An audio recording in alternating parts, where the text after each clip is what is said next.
This ant walked straight into danger, and what it found was already too late. This is what an ant invasion looks like. The colony was active. Everything was normal.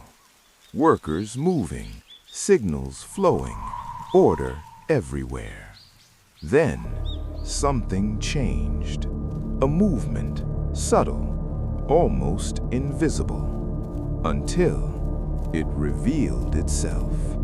A predator had already entered the colony, silent, patient, waiting. At first, only a few ants noticed. They stopped, hesitated, then reacted. Signals spread, fast, urgent.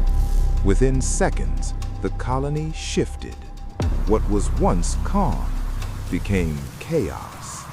Hundreds of ants moving with one purpose: to defend, to protect, to survive.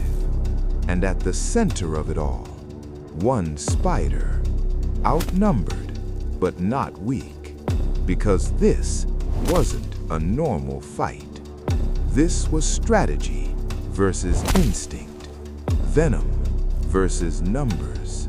And in this world, one mistake changes everything.